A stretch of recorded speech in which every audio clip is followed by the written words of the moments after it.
वक्फ property का। तो हम जानते हैं कि क्या है वक्फ, वक्फ होता क्या है और इससे संबंधित जो मामला अभी मुआशरे को परेशान किया हुआ है ये है क्या। तो वक्फ कहते किसे हैं? वक्फ ऐसी जायदाद को कहते हैं जो खुद की खुशी से राहे खुदा में डोनेट किया गया किसी नेक काम के लिए।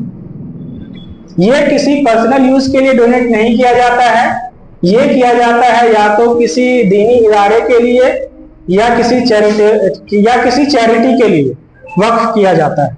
जैसे आप लोग अगर अंजुमन हॉस्पिटल गए होंगे तो आप लोगों ने देखा होगा कि बहुत से कमरे वहां पे बहुत से ऑपरेशन थिएटर के ऊपर एक बोर्ड लगा हुआ है, डोनेटेड बाय दिस। तो उन्होंने अपनी खुशी से वक्फ की है। कुछ या तो कुछ आप अमाउंट वक्फ कर सकते हैं या तो कोई प्रॉपर्टी वक्फ कर सकते हैं, तो इसे वक्फ कहते हैं। इसमें एक टर्म और आता है वाकिफ का। वाकिफ उसे कहते हैं जो बंदा वक्फ करता है, जो दान करता है, वो वाकिफ कहलाता है। और एक बार बंदे ने जब अपने प्रॉपर्टी को वक्फ कर दिया या दान कर दिया, उसके बाद उस प्रॉपर्टी पे उसका कोई हक नहीं रहता है। ठीक है। अब आप लोगों के बीच में ये बहुत सारे से ऐसे भी लोग होंगे जिनके दिमाग में ये सवाल चलता होगा कि बंदे ने वक्फ तो कर दिया, अब उस प्रॉपर्टी की देखरेख कौन करेगा या कौन करता होगा। तो यहां से पिक्चर में आता है वक्फ बोर्ड। वक्फ बोर्ड एक ऐसी एंटिटी है जो पूरे हिंदुस्तान में जितने भी डोनेट की हुई प्रॉपर्टी है उसकी देख रेख करता है। और जानते हैं कि ये चीजें होती क्या है, ये एंटिटी क्या है वक्फ बोर्ड, और इसे कौन लोग और किस तरह से चलाते हैं। तो सबसे पहली बात, एक बंदा मान लेते हैं इसने कुछ डोनेट किया तो ये कहलाया वाकिफ। ठीक है। ये जो डोनेट करेगा वो प्राइवेट पर्पस के लिए नहीं करेगा, ये करेगा या तो चैरिटेबल यूज के लिए, जैसे हॉस्पिटल बन गया या कोई संस्था बन गई उसके लिए वक्फ करेगा, या फिर रिलीजियस यूज के लिए जैसे मस्जिद, मदरसा एक्सेट्रा। अब ये जब इसने वक्फ किया प्रॉपर्टी को तो ये अब आ जाता है वक्फ बोर्ड के अंदर। ये वक्फ बोर्ड के अंदर आ जाती है वो प्रॉपर्टी। अब ये प्रॉपर्टी जो है अल्लाह की प्रॉपर्टी है। अगर थ्योरेटिकली हम देखें तो इस प्रॉपर्टी को, वक्फ की जो प्रॉपर्टी को अल्लाह की प्रॉपर्टी कहते हैं। ये राहे हक में, राहे खुदा में दान की हुई चीज है, इसीलिए ये चीज अल्लाह की है। और इसे चलाएगा, जब ये प्रॉपर्टी अल्लाह की है तो इसे चलाने के लिए एक कमेटी तो होनी चाहिए जो निस्वार्थ भाव से और पूरी ईमानदारी से चलाए। तो यहाँ भी पिक्चर में आता है वक्फ बोर्ड। ये जो इस प्रॉपर्टी को चलाती है उसे हम वक्फ बोर्ड कहते हैं। अब वक्फ बोर्ड एक सेंट्रल कमेटी होती है जो इन सारे प्रॉपर्टीज को मैनेज करती है। वक्फ बोर्ड क्या करती है, अपना एक बंदा रखती है जिसे हम मुतवल्ली कहते हैं। मुतवल्ली का काम वक्फ प्रॉपर्टी को देख रेख करना होता है। मुतवल्ली वक्फ प्रॉपर्टी का केयर टेकर होता है, उसका मालिक नहीं होता है। ना ही वो वक्फ जिस नियत से किया हुआ प्रॉपर्टी है, जैसे मान लेते हैं कि मस्जिद के लिए किसी बंदे ने दान किया कि इस जमीन पे मेरी ख्वाहिश है कि अल्लाह के लिए मस्जिद बने, अल्लाह का घर बने।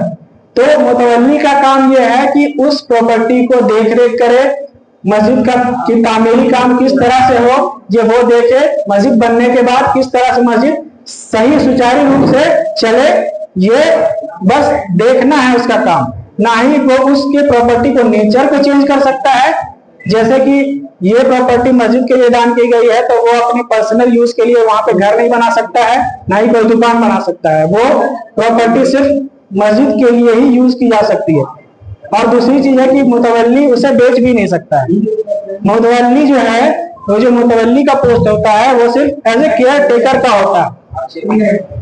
अब हिंदुस्तान में टोटल 32 वक्फ बोर्ड बनाए गए हैं, शहर गांव सबको मिला के, जिसे स्टेट वाइज चलाया जाता है। जैसे कि हम देखते हैं कि बिहार में वक्फ बोर्ड है, उत्तर प्रदेश में वक्फ बोर्ड है, बिहार का शिया वक्फ बोर्ड है, सुन्नी वक्फ बोर्ड है, अलग अलग वक्फ बोर्ड है। और इन सारे वक्फ बोर्ड को एक सेंट्रल ऑर्गेनाइजेशन चलाती है, सेंट्रल वक्फ बोर्ड कमेटी, सेंट्रल वक्फ काउंसिल, जो सेंट्रल में है, इंडिया नेशनल लेवल पे। ठीक है, तो अभी जो गवर्नमेंट का सर्वे है उसके अकॉर्डिंग टोटल 9.4 लाख एकड़ वक्फ की प्रॉपर्टी है, जो ओवरऑल इंडियन प्रॉपर्टी का जो प्रॉपर्टी ओनर है उनके कैटेगरी में 3rd नंबर पे आता है। नेक्स्ट करो। अब सवाल यहां पे आता है, हमने इतना तो जान लिया कि इतनी सारी वक्फ प्रॉपर्टी है, टोटल 9.4 लाख एकड़ का प्रॉपर्टी वक्फ बोर्ड के अंदर आता है।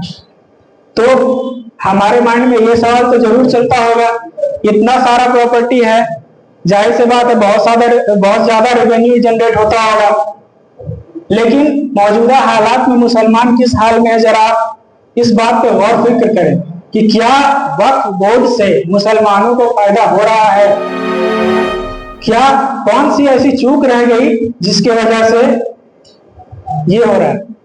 सच्चर कमेटी की रिपोर्ट आती है 2006 में। रिपोर्ट का उतना डिटेल्ड एक्सप्लेनेशन मैं नहीं कर पाऊंगा यहाँ पे, क्योंकि उसके लिए मुझे बहुत स्टडी करना पड़ेगा, लेकिन जो ओवरऑल मुझे याद है कि 2006 में जो सर्वे हुआ था, सच्चर कमेटी का जो रिपोर्ट बना था, उसमें उन्होंने ये कहा था कि अगर वक्फ बोर्ड सही तरीके से रन करती तो लगभग 12,000 करोड़ का जो अर्निंग होता वो वक्फ बोर्ड के पास होता, लेकिन उस वक्त की रिपोर्ट के अनुसार लगभग 1 लाख करोड़ जो है वक्फ बोर्ड के पास रेवेन्यू जनरेट हुआ था। तो इतनी ज्यादा प्रॉपर्टी होने के बाद भी इतना लंबा गैप चूक कहां पे हुई, ये मुसलमानों को सोचना होगा।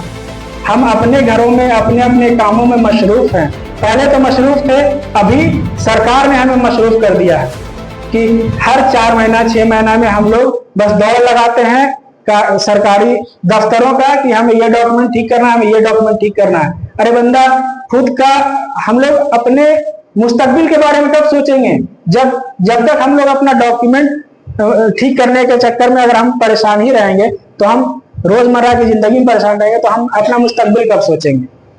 ये सारी बातों का हमें खुद से गहन चिंतन करना होगा और हम सबको एक होना होगा, इसलिए कि हम अगर बटे रहेंगे, जब तक बटे रहेंगे तो सरकार या दूसरी जो एंटी मुस्लिम एजेंसी है वो इसका फायदा उठाएंगे और हमें परेशान करते रहेंगे।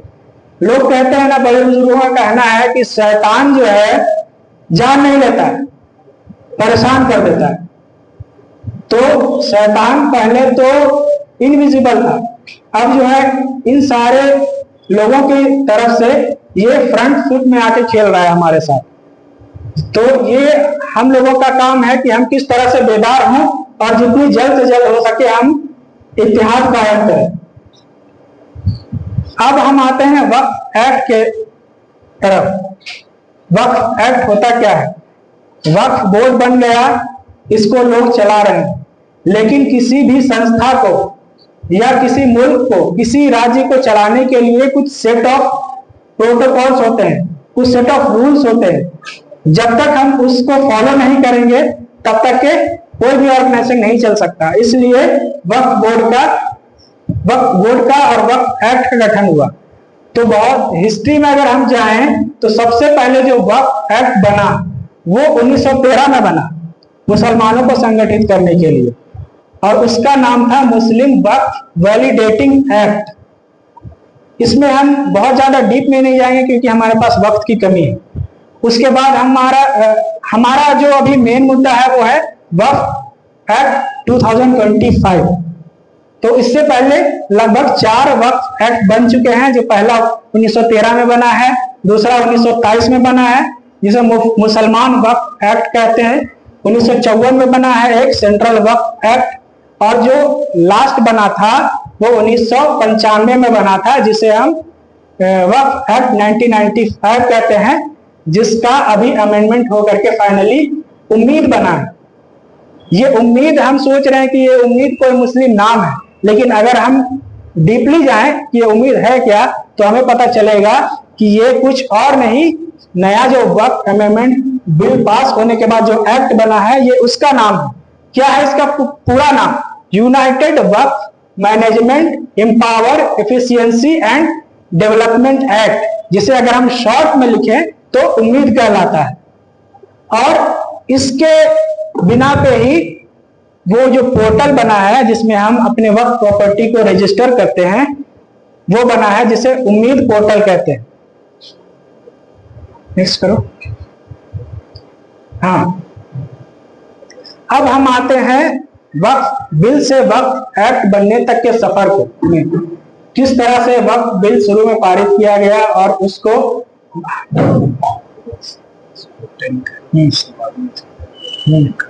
ठीक है।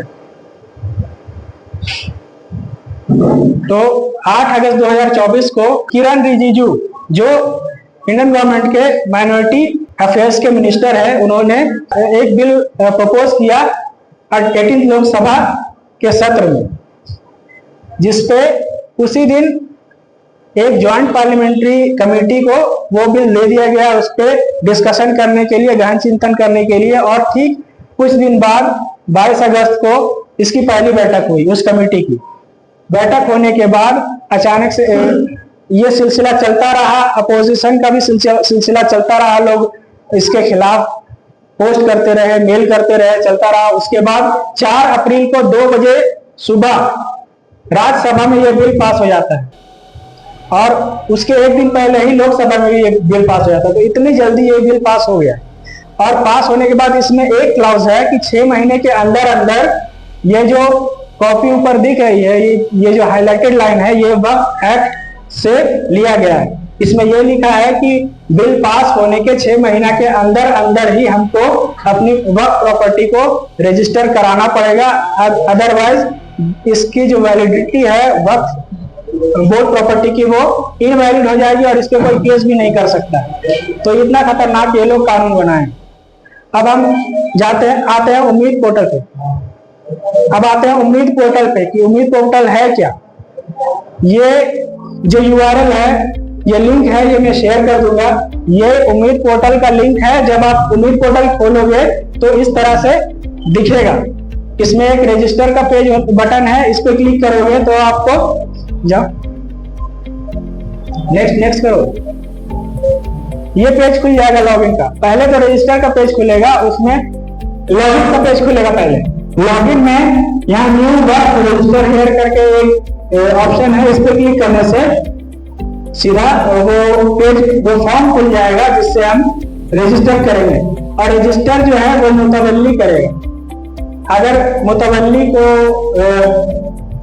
इंटरनेट का नॉलेज नहीं है तो किसी से करा ले, लेकिन जो अकाउंट बनेगा वो मुतवल्ली के नाम से बनेगा। नेक्स्ट करो। इस तरह से कुछ फॉर्म खुलेगा। फॉर्म में सारी डिटेल्स फिल करनी होगी।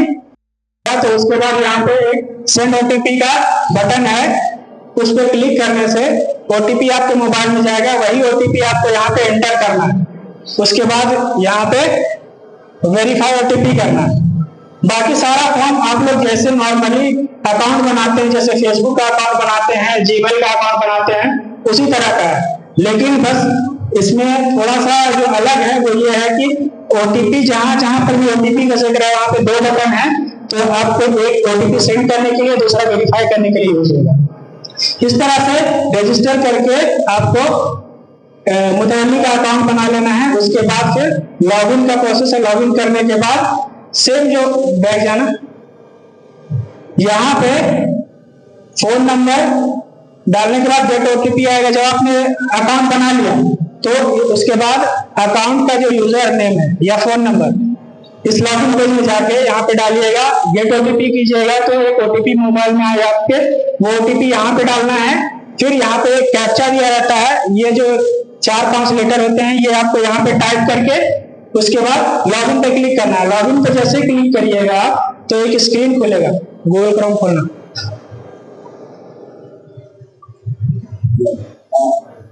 ये हाँ, अब पहला पेज, सेकंड पेज खोलो। ये फॉर्म है, जैसे आप रजिस्टर करोगे और लॉगिन करने के बाद ये इसी पोर्टल पे एक डॉक्यूमेंट अपलोड करने का ऑप्शन आएगा, बटन आएगा। अभी क्योंकि मेरे पास मुतवल्ली का कोई भी डिटेल नहीं था, ना ही किसी कोई वक्फ प्रॉपर्टी का डिटेल था, इसलिए मैं रजिस्टर नहीं कर पाया हूँ। इंशाल्लाह फ्यूचर में अगर मुझे मौका मिलेगा तो जब भी मैं वो रजिस्टर करूंगा और अपलोड करूंगा तो उसका एक प्रॉपर वीडियो बना के मैं सबको शेयर कर दूंगा। और क्योंकि हमारे पास वक्त की भी किल्लत है, इसलिए अभी जो इसका प्रोसेस है वो यहीं तक के रखते हैं।